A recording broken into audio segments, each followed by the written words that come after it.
point, they're like, okay, I can live with what's happening here. And if you can, great, wonderful, you're done, moving along. But we do have issues where we're talking to people and they need to examine where their money's going out to and determine what are the relative, where are the priorities? What are the higher priorities? What are the lower priorities? I know that some people in the world of finances talk about need and want, and I hate those words because, I've talked to people who everything is, I need it, I need it, I need it, I need it. I can't live without it. Need. And there's no attempt to try to set priorities. There's people who think it's all simplistic. You got your needs over here and your wants over here. And it's like, yeah, that's not realistic. You've got this blend of stuff that people, they want it more or they want it, but they don't want it as much as other things. So it's up to people to figure out, how do you make sure that your highest priorities get covered first and fully, and then whatever money's left over can go wherever you choose. And that leads us to this final conclusion slide here about we've got three elements there. We got the income, the fixed expenses, the variable expenses. If you like the way the picture looks for you at any point in time, great, wonderful, you're done, don't change it. But if you find that you can't live with the way the picture looks, then you need to ask yourself, well, what can be done about this? So the income area, is there anything you can do to improve the income area? Could you ask for a raise? Some people, they go back to their boss, boss, I need more money, I want more money, I'm worth it. And they get a raise, great, wonderful. If your boss laughs at you and says, not a chance in the world, well, then maybe it's time to go get a better job, right? Quit, find a new employer who pays better, or get a second job, or start driving for Uber, or start a Craigslist business, or get married to a rich person. I don't know, you find something that helps out in the money area, great, wonderful, solve your problems. In the expense area, well, it's a question of, okay, between the fixed and the variable. Fixed first, is there anything that you can give up? So when we're counseling people, we might start from the small, for example, and start knocking off, the subscriptions. Do you need that? Do you need that? Do you need that?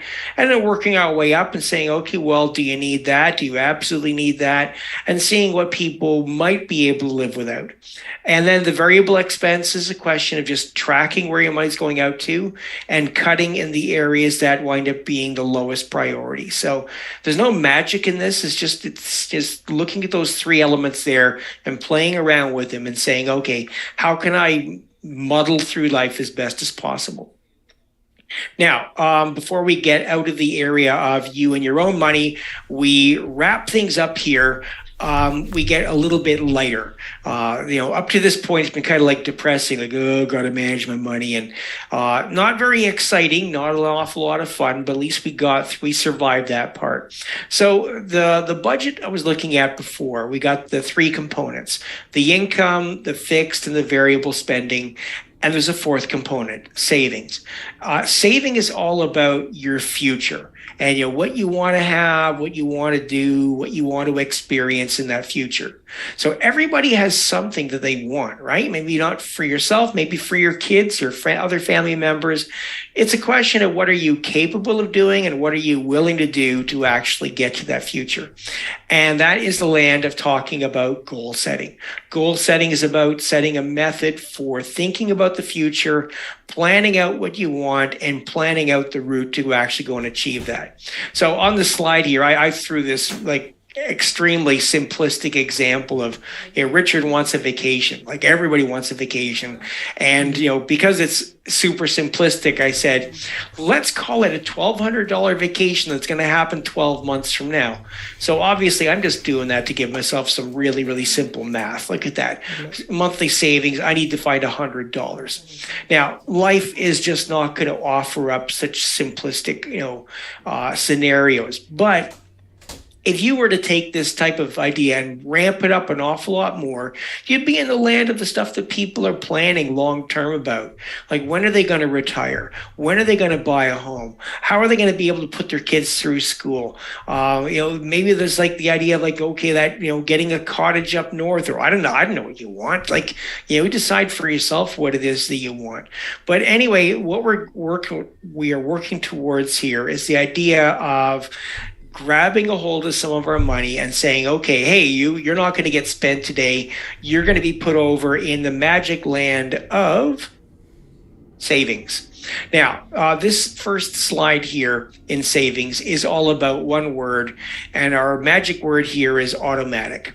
We got to focus on making things automatic, because for a lot of people, the truth is that people are really good at spending money, and as a result, they're really not good at they're bad at saving money. When you got money, I often refer to like three things you can do with it. You can spend it, you can save it, and you can invest it. Now, to be able to invest it, you got to be able to save it first. You got to have something there to be able to invest it, right? So we got the spending, the saving, and the investing. Now spending can sometimes be fun. I mean, sometimes you spend money on things. It's, nobody gets excited about, oh, I can pay my insurance today. Ooh, like that. That's not fun.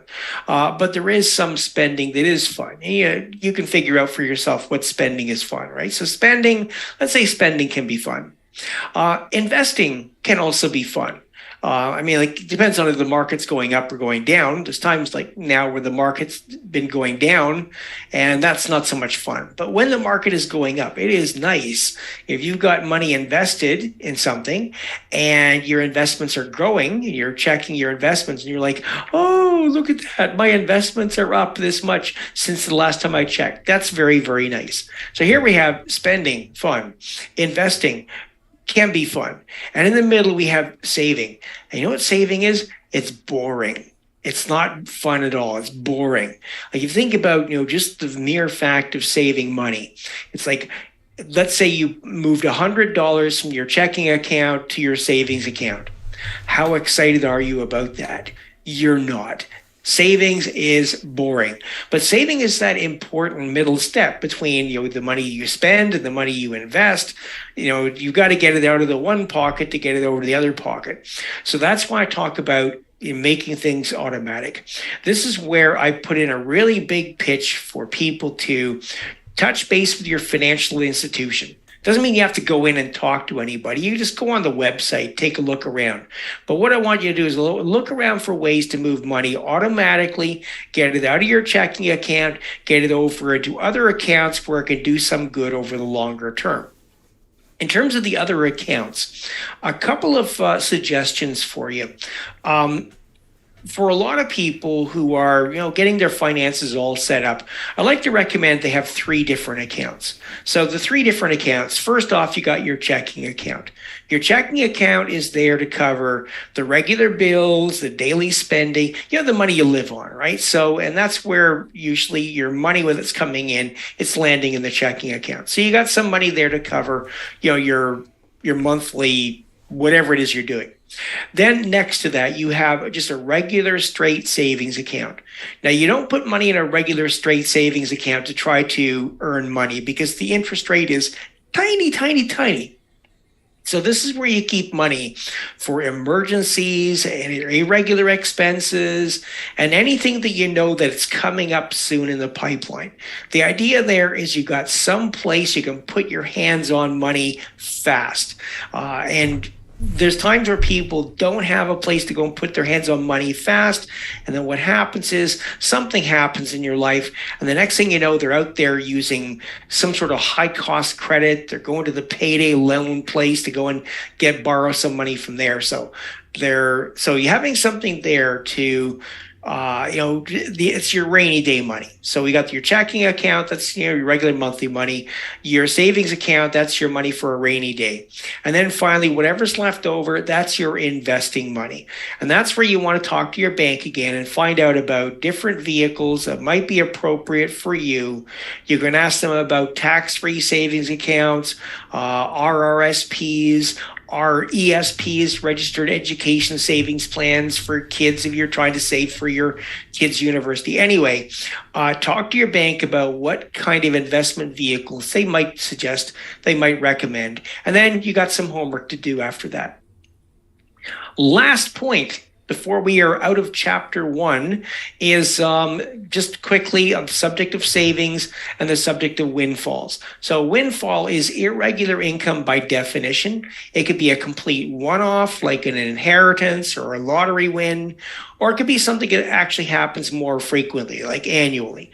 And that's what I'm focusing on here. 2 things I'm mentioning. You see the bullet points, bonuses, tax refunds, tax credits.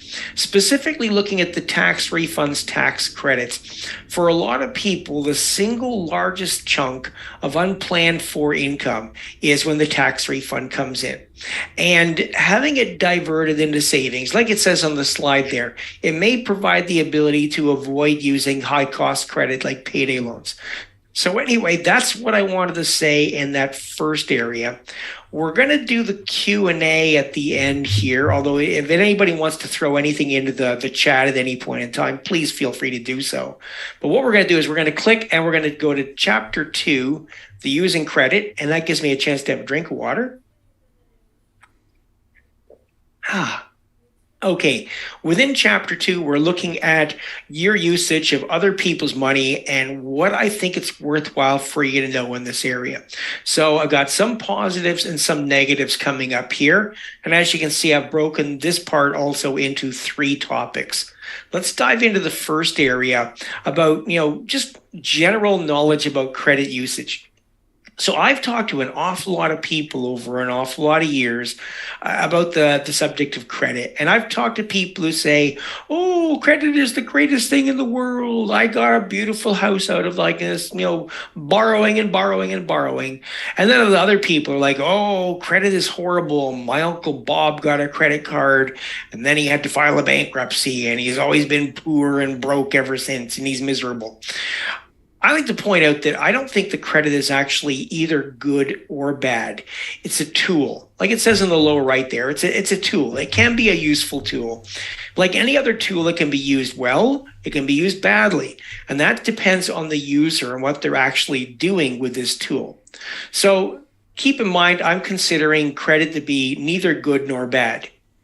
Having said that, when we get to debt, debt's bad. Okay. Debt is anytime you've used credit until you pay it back, now you have debt. And the problem with debt, first off, is that debt doesn't care about anything else that's happening in your life. Debt is like this eternally hungry monster that follows you around.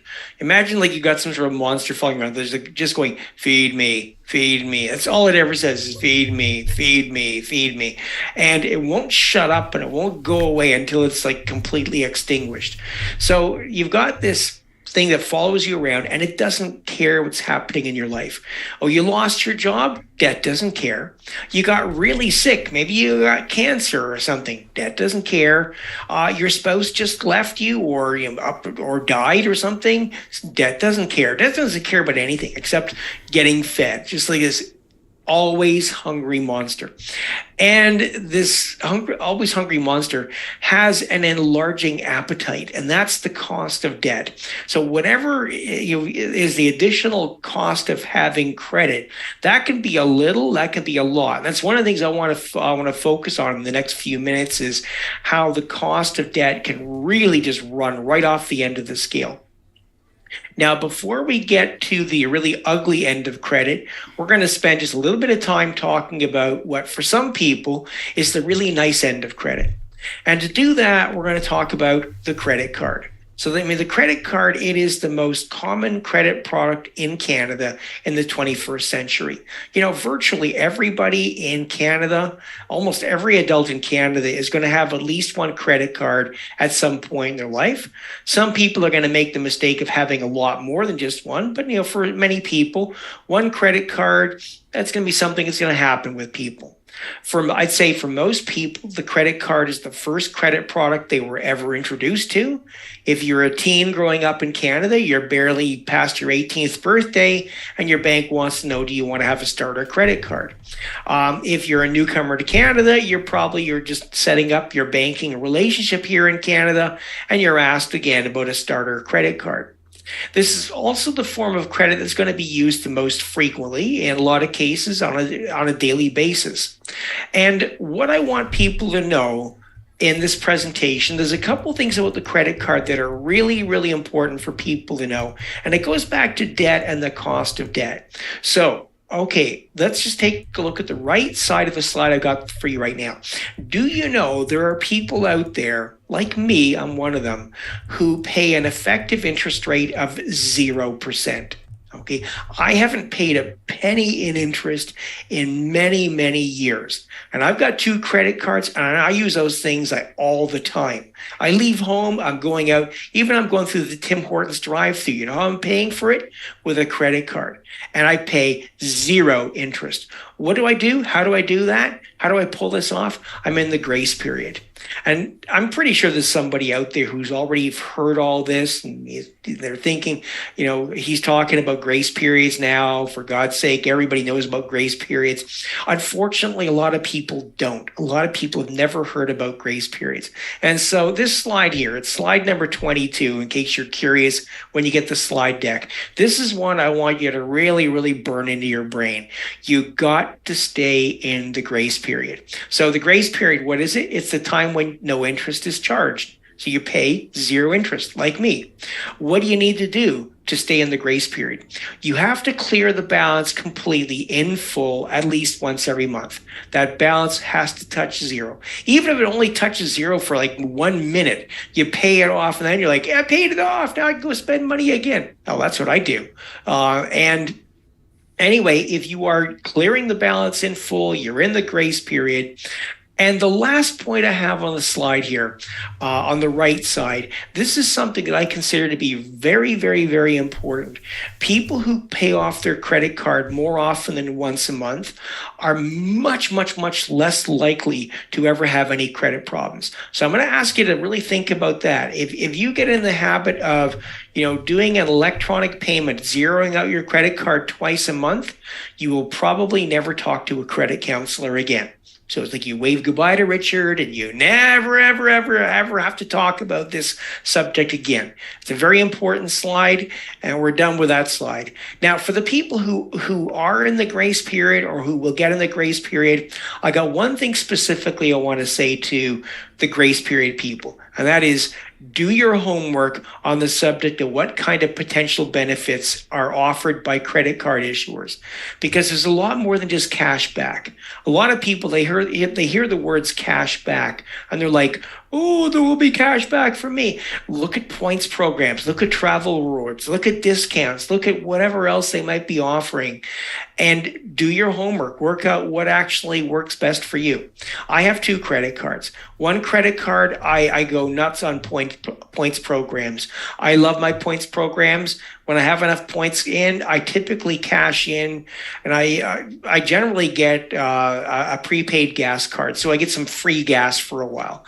In fact, I have one in my wallet right now that's good for $100 in free gas. So yay! I like going to the gas station getting free gas. I like that a lot. My other card is a travel rewards card. So when I go places, I want to use a card that's going to get me into nicer hotels. It's going to get me into better seats on airplanes. It's going to get me into the business lounge so I can go have a beer while I'm waiting for my flight to go. Okay, it's all about, you play the game, you figure out what you can actually benefit, how you can make this work for you. Now, I did say there were 2 things I wanted you to know about. Sorry, Richard, not to jump in. There's a note here. I don't know if you saw the question about using credit cards to improve the credit score. Are you going to touch on that later, or did you want to? Yeah, I am going to be getting to that. We have credit score coming up, okay. But actually, I'm just going to answer it with a one-word answer. Yes, it is a very good strategy to improve the credit score. So. Okay. Anyway, thanks for mentioning that to me. But we're about to get into credit scoring in just a little bit. I have a couple other things I want to say about the world of credit first, and one of them, my last thing I want to say about the credit cards is this: minimum payments are no good. Okay, the minimum payment system. You ever look at a bill and it says, your credit card bill, it says, well, your balance is way up here, but they're happy with a payment way down here. And honest to God, like the number of times where I've talked to people and they say, like, oh yeah, my credit card company lets me pay just $10 or $20 a month or $50 a month, and they're happy with that. And I'm saying, what's going through my mind is, you are an idiot. I hope nobody out there is like actually doing that. But anyway, let me just put it this way: the minimum payment system is a trap. It's intended to get people very comfortable falling out of the grace period, making small payments, get comfortable carrying balances, stay in debt for a very long period of time, and pay a ton of interest. So don't walk into that trap. The minimum payment system is not good at all. Okay, moving along. The last positive thing I have to say in the world of credit is this. There are what I call first tier and second tier organizations. First tier are the places where people who have good credit go, where they can access credit on reasonable terms, because these are places that have to compete with other financial organizations for the people who are low-risk clients. And then there's what I call the second tier. And the second tier are places that will lend money to anybody. I do mean anybody. And I have an illustration coming up here. So we are about to run through a very quick simulation of borrowing from a true, real financial organization. I'm not going to name the organization because I don't want to have any of you ever turning up on their website. But I will tell you, they will lend money to just about anybody. And let me show you what sort of information you would find if you visited their website. So when I went on their website recently, they have a default amount listing for borrowing, and it's $5,000. So okay, so I mean, like, who'd like to have $5,000 in their bank account in the next few days? I'm like, I would. $5,000 in my bank account, yes, please, and thank you. And the information they give you is this. The repayment's $129 and change. The payment will be made biweekly, and the loan term is 60 months. Now, for a lot of people, I found a lot of people, they take a look at that, and unless you break out a calculator, you don't see where the trap is in that. But anyway, let's take a look at this. You borrow $5,000, they're going to give you $5,000. How much do you think you pay back? Well, there's what Richard's calculator says. It turns out that you borrow $5,000, but you pay back almost $17,000. And I've had people say, well, that can't be right. And if anybody's out there thinking, well, that can't be right, well, your phone's got a calculator in it. Why don't you go and use the calculator? Calculators are a great and wonderful thing. Don't ever be afraid to use a calculator. You'll dodge a lot of problems in life if you just break out a calculator every now and then. Do the math. Now, when people say, how the hell did 5,000 turn into 17,000? Well, that's what we're talking about, interest rates that are at subprime levels. I've had people say to me, well, doesn't Canada have a law? There must be a law, right? I say, well, thank you for asking about the law. Now you know what the law says. That's section 357, 347, Criminal Code of Canada. I've forgotten which one it is. But anyway, it's in the Criminal Code. 60% is the maximum. And there's an exception to that. You think that 60%'s got to be the worst, right? But we get to talk briefly about the payday loan. The payday loan, and I'm talking about places like Cash Money, Money Mart. You see them around all over the place, right? What they do is they do these very short-term loans, like 2-week loans. You borrow money and you pay back whatever you borrowed plus 15%. And that's 15% every 2 weeks. So, you borrow 100, you pay back 115. This slide here, I grabbed this slide from the Ontario government. That's why it says Ministry of Government and Consumer Services. So I just took this slide. Thank you very much, Ontario government. It's a useful slide. Now we're looking at 300. So if you borrow 300, okay, well then 2 weeks later, what are you paying back? Well, remember, it's 15% add-on, right? So what's 15% of 300? Again, this is where your calculator comes in, right? So it's every 2 weeks, it's another $45. So if you have the loan for 2 weeks, that's considered to be one loan. So your fee is $45. If you have the loan for 4 weeks, that's considered two loans. So it's 45 plus 45. Now we're up to $90. And you can see on the slide there, 45, 90, 180, 270. And just for fun, I said, well, let's run it for an entire year. How does that look after an entire year? So payday loan, $300, run it for an entire year. And it turns out that $45 per period times 26 period comes up to about $1,200 in fees and an effective interest rate of about 400%. So you remember a few minutes ago I was saying that's a bad thing? Okay, you see where I'm going to with this, right? You got this monster that follows you around and it's getting hungrier all the time. And there are cases of people out there who've gotten into even as small amounts of debt, but they've done it at places where the fees and the interest just add up and add up and add up. And I'm going to wrap up this second section with one last slide. And this slide is something I've borrowed from the CBC. It's a true story. It's from the CBC, and we're going to see it coming up in a second. But I'll tell you about it first. You're going to see a picture of a man when I go to the next slide. Again, I've just copied